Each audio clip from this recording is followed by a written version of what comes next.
Pessoal, vamos dar sequência aqui ao nosso conteúdo, vamos avançar um pouquinho mais aqui na cinemática e vamos começar a falar agora sobre três conceitos importantíssimos que a gente vai utilizar aí dentro da cinemática, que são os conceitos de deslocamento escalar, intervalo de tempo e velocidade média. Conceitos bem tranquilos de entender, não se assustem. Deslocamento, muito simples de entender. Imagina que eu tenho aqui esse carrinho saindo aqui da posição A, viajando aqui por uma certa trajetória e chegando até uma posição B. Perceba que entre esses dois pontos o carro percorreu um certo espaço. Esse espaço percorrido aqui por esse carro, nessa trajetória, é o que nós chamamos de deslocamento escalar. Como é que a gente vai representar isso em termos simbólicos, na simbologia aqui da física? Muito simples. Essa posição aqui, A do carrinho, que é de onde ele partiu para a gente, nós vamos dizer que é a posição inicial do carro. E como é que eu vou representar isso? Eu vou representar pela letra S e por essa bolinha aqui do lado, que uns chamam de zero, outros chamam de O, mas eu costumo chamar de zero, esse zero aqui, posição inicial. A posição onde o carro chegou aqui em B é a posição final atingida por ele. E como é que a gente vai representar simbologicamente isso? Simplesmente pela letra S, sem o zerinho aqui do lado. Alguns livros, e até eu mesmo em aulas de outros anos aí, costumam colocar isso aqui um pouquinho diferente. Às vezes tu vai encontrar isso aqui como S1 e lá na frente tu vai encontrar isso aqui como S2, posição inicial, posição final. Mas não se assuste, é só uma questão de nomenclatura, o que vale é a representação aqui do S. Então pode ser S0 ou S1 para a posição inicial, ou S e S2 para a posição final. Não tem problema nenhum de ser um ou outro. Mas o que eu quero que você entenda aqui agora? Essa distância entre S0 e S é o nosso deslocamento escalar. E como é que eu vou representar o deslocamento escalar? Vou representar por essa simbologia aqui. Eu tenho um delta, que é esse triângulozinho que aparece ali em cima, S, que significa o quê? Variação de posições. Toda vez que você encontrar dentro da física esse deltazinho aqui, significa que você tem uma variação. Houve a mudança aí entre uma grandeza física e um estado inicial para um estado final. No caso aqui, a variação foi de posições. Então, para eu encontrar essa variação, que é o meu deslocamento, é muito simples. Basta que eu pegue a posição final atingida pelo corpo e subtraia essa posição final da posição inicial. Então, aqui eu tenho o deslocamento escalar desse meu carrinho. A distância que ele percorreu aqui na trajetória. Muito fácil, tranquilo, muito simples isso. Tenha só muito cuidado com as unidades, Aqui eu posso utilizar metro, eu posso utilizar quilômetro, dependendo da situação. O que é intervalo de tempo? Intervalo de tempo é outra coisa muito tranquila também de entender. Te pergunto, esse carrinho para sair de S0 e chegar em S, ele fez esse percurso aqui por teletransporte, foi? É lógico que não, Teletransporte é só no desenho animado, Para que isso aqui acontecesse, demorou um certo tempo.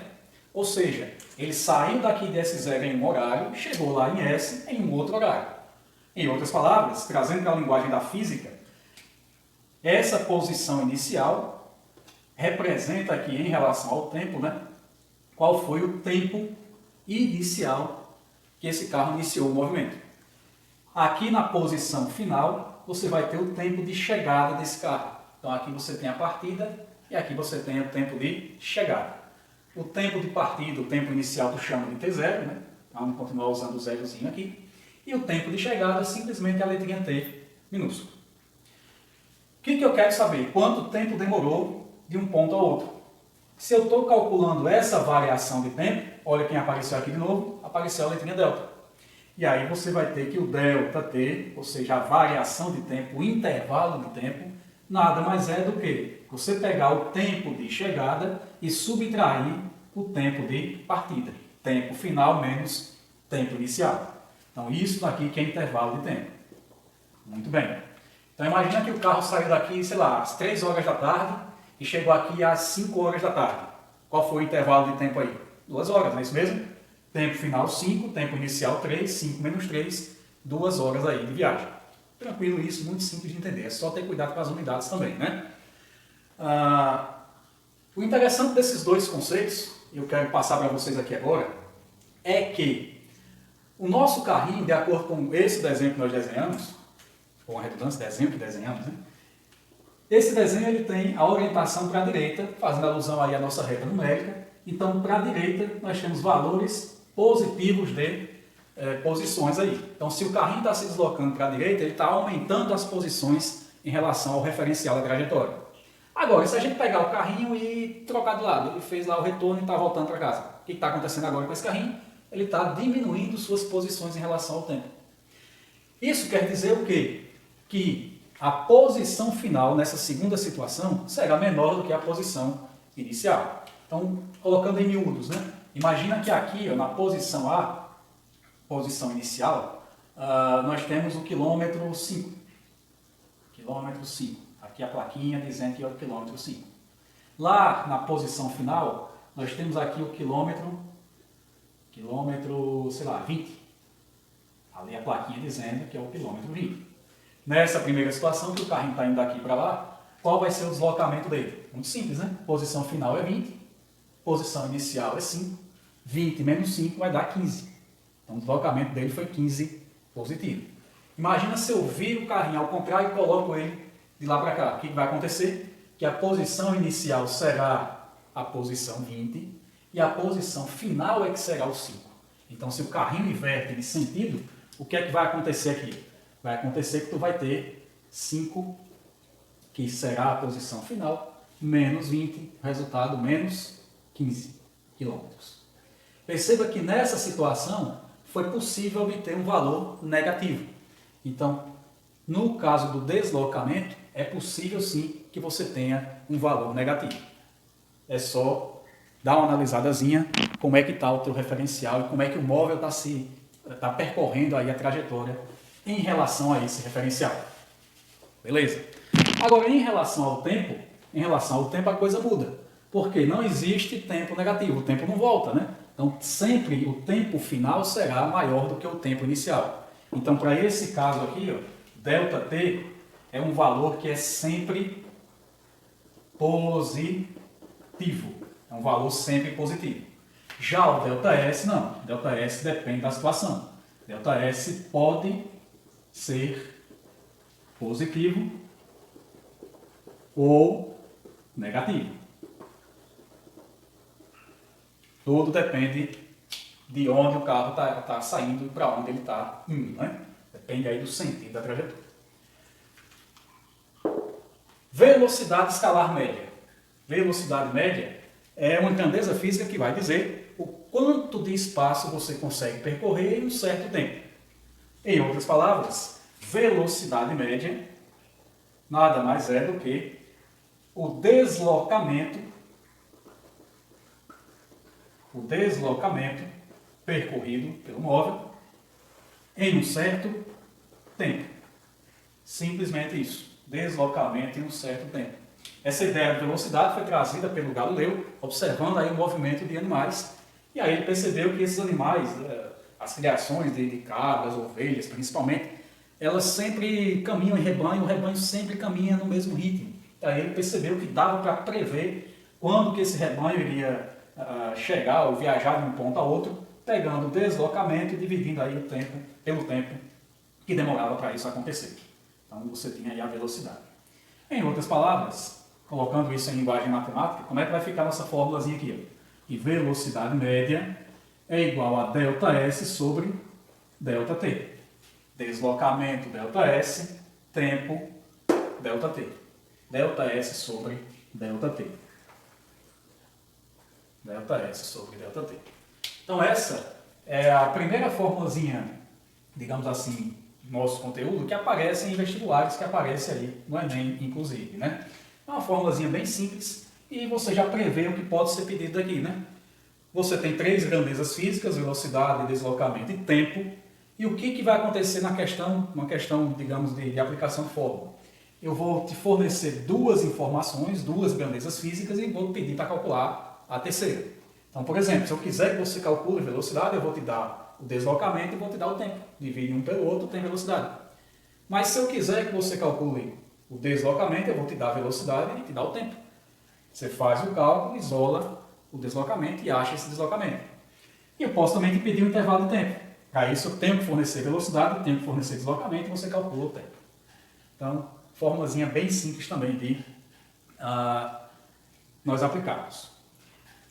Nós já trabalhamos em aulas passadas as unidades de medida. Perceba que essa fórmula, ela traz aqui uma dependência entre grandezas físicas. A velocidade está dependendo da posição e também está dependendo do tempo. Isso quer dizer o quê, meu filho? Isso quer dizer que a unidade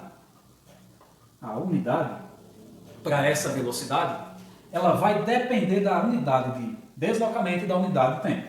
Ou seja, se eu quiser a unidade da velocidade média, e quando a gente fala de unidade de alguma grandeza, coloca ela entre colchetes, eu vou ter que pegar a unidade de deslocamento e dividir pela unidade de tempo. Simples assim. E qual vai ser então, só para a gente registrar, a unidade no Sistema Internacional de Unidades? Lembra dele, o SI? Isso, o SI é quem padroniza as unidades de medida para a gente.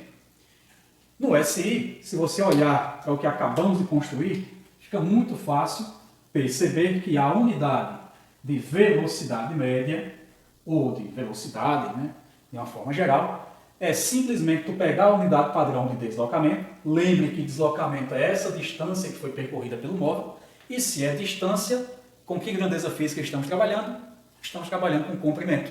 E comprimento lá no Sistema Internacional de Unidades, ele é medido em metro, simbolizado pelo Mzinho minúsculo. Já em relação ao tempo, qual a unidade básica de tempo no SI? É o segundo. Então, como você tem deslocamento dividido pelo tempo, comprimento dividido pelo tempo, a tua unidade é a unidade de comprimento dividida pela unidade de tempo. E aí fica metro por segundo. Então, essa é a unidade padrão de velocidade no sistema internacional. Metro por segundo. Mas vem cá, eu te faço uma pergunta. Quando tu entra em qualquer veículo e tu olha lá para o velocímetro desse veículo, tu vai encontrar as marcações da velocidade em metro por segundo? Não vai. Qual é a marcação que tu vai encontrar? Tu vai encontrar a marcação em quilômetro por hora. Por quê? Porque ele está considerando que o deslocamento está sendo dado em quilômetro e a unidade então de velocidade será esse quilômetro aqui dividido pela unidade de tempo que ele está considerando a hora. Então fica quilômetro por hora. O que nós vamos precisar aprender aqui agora? Qual é a relação entre metro por segundo e quilômetro por hora? E eu não vou trazer a relação direta, eu vou construir a relação com vocês. É muito simples de entender. Se liga aqui na parada. Ó. O que é 1 km por hora? O que é 1 km por hora na prática? 1 km por hora na prática é igual a 1 km dividido por 1 hora. Simples assim. 1 km por hora é 1 km dividido por 1 hora. Se a gente lembrar um pouquinho lá das conversões de unidades, nós vamos perceber que dá para fazer uma relação aqui com outras unidades. Por exemplo, 1 km vale quantos metros? Vale 1000 metros, é isso? Então eu posso afirmar que essa parte aqui de cima pode ser equivalente, pode ser não, é equivalente a 1000 metros. E 1 hora, dá para transformar em segundo? Dá. 1 hora tem quantos segundos? 3.600, não é isso? Então vai ficar aqui embaixo 3.600 segundos. Então nós acabamos de montar uma equaçãozinha baseada apenas em quê? Nas unidades correspondentes aí. Quando a gente olha para essa equaçãozinha, a gente percebe que dá para simplificar aqui algumas coisas, né? Dá para simplificar aqui algumas coisas. Então o que vai acontecer aqui, ó?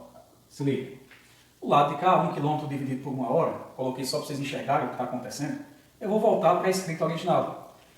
1 km dividido por 1 hora é 1 km por hora. O lado direito da equação, nós vamos fazer uma simplificação aqui nos nossos termos. Você tem aqui 1000 dividido por 3.600, né? 1000 dividido por 3.600. Se você simplificar o numerador dividindo ele aqui por 1000, 1000 dividido por 1000 vai dar quanto? Isso mesmo, 1000 dividido por 1000 vai dar 1. Se você fizer a mesma coisa aqui embaixo com o denominador, fica 3.600 dividido por 1000. Quanto é que vai sobrar aqui para a gente? Aqui embaixo. Isso mesmo, 3.600 dividido por 1000 vai dar 3,6. 3,6. E o que é metro dividido por segundo? Olha lá, é a nossa unidadezinha do SI, metro por segundo. Metro por segundo. Se a gente olhar para essa construção e lembrar do nosso bom e velho cruz credo, né? A gente lembrar de fazer aqui, tirar esse 3,6 aqui de baixo, vai passar para cá multiplicando, está dividindo, passa multiplicando. Como é que vai ficar a minha escrita? Ó, vai ficar aqui 3,6 vezes 1 km por hora é igual a 1 metro por segundo. Arrumando aí a minha escrita, o que vai acontecer? Ó, se o lado esquerdo é igual ao lado direito, o lado direito é igual ao lado esquerdo. Então fica assim, que 1 metro por segundo é igual a 3,6 km por hora. Então, para cada 1 metro por segundo, em conversão de unidades, você tem 3,6 km por hora. E o que isso quer dizer? Que se um corpo ele percorre 1 metro em 1 segundo, é a mesma coisa que eu dizer que ele vai andar 3,6 km em 1 hora. É daí que sai uma relação que é muito conhecida nos livros didáticos e muito utilizada aí como macete para transformação de unidades. Perceba que se eu tiver um valor de velocidade em metro por segundo e eu quiser que ele se transforme em quilômetro por hora, basta que eu multiplique por quanto? Olha o que está acontecendo aqui. Multiplique por quanto? Por 3,6. Já se eu tiver com um valor em quilômetro por hora e eu quiser que ele vire metro por segundo, o que eu tenho que fazer? Passo 3,6 dividindo. Divido por 3,6. Que é daqui que sai aquela relação que tem ali nos livros, e é um macetezinho, um diagramazinho que te ajuda a transformar a unidade. Que relação é essa? A relação que te diz como transformar de quilômetro por hora para metro por segundo. Como é que eu vou fazer isso? Poxa, para transformar de quilômetro por hora em metro por segundo, o que eu tenho que fazer? Eu tenho que dividir por 3,6. Aqui, ó, de quilômetro por hora para metro por segundo, eu divido por 3,6. Já de metro por segundo para quilômetro por hora, o que eu tenho que fazer? Eu tenho que multiplicar por 3,6. Então esse é o diagramazinho, é um macete que te ajuda aí a fazer a transformação dessas unidades. Tenha cuidado apenas no seguinte, não existem apenas essas duas unidades para velocidade, você pode encontrar outras. Você pode encontrar aí centímetro por segundo, metro por hora, centímetro por minuto, e por aí vai, né? Então tudo depende de quê? Da unidade que você está usando para o deslocamento e a unidade que você está usando para o tempo. As duas principais unidades de velocidade são essas duas. E essa relação aqui do 3,6 só serve para elas duas. Então tu só vai usar esse macetezinho quando estiver transformando de quilômetro por hora para metro por segundo ou vice-versa. Tranquilo isso? Beleza. Então essa é a nossa construção aí dos três conceitos.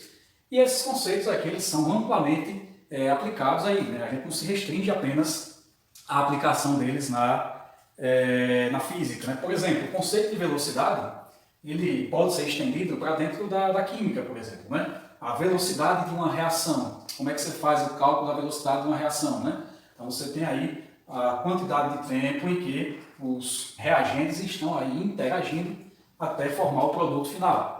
Então você muda o agente, que não é deslocamento agora são os elementos químicos, as substâncias, né, os reagentes, que vão reagir durante um certo tempo. Aí você tem velocidade de reação.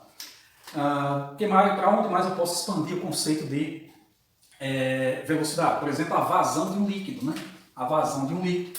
Sei lá, tu tem aí o teu chuveirozinho lá, quando tu abre o registro dele, né? A depender do quanto tu manipula ali aquele registro, tu vai ter mais ou menos água caindo. Essa mais ou menos água caindo, a gente pode traduzir como sendo o volume de água que está conseguindo passar por aquela tubulação. Ou seja, um volume que está percorrendo a tubulação em um certo tempo. E aí você tem a vazão. Nada mais é do que a velocidade, o conceito de velocidade sendo aplicado em uma outra situação. Além disso, você pode ter também a aplicação desse conceito de velocidade, por exemplo, no crescimento da taxa populacional. Crescimento da taxa populacional, onde você vai ter uma certa quantidade de indivíduos que estão nascendo em um certo tempo. Uma quantidade de indivíduos que nascem em um certo tempo. Tem aí a taxa de crescimento populacional, sei lá, 100 pessoas por mês, 200 pessoas por ano, não sei. Também é um conceito, é uma ampliação do conceito da velocidade. Você pode também expandir isso para várias outras áreas, né? Dentro da biologia. Você tem aí processos, né, biológicos que ocorrem dentro de plantas e animais, que você pode usar essas taxas de variação, né? Então, basicamente é isso. Nossos conceitos básicos. Ficar ligado aqui nas unidades.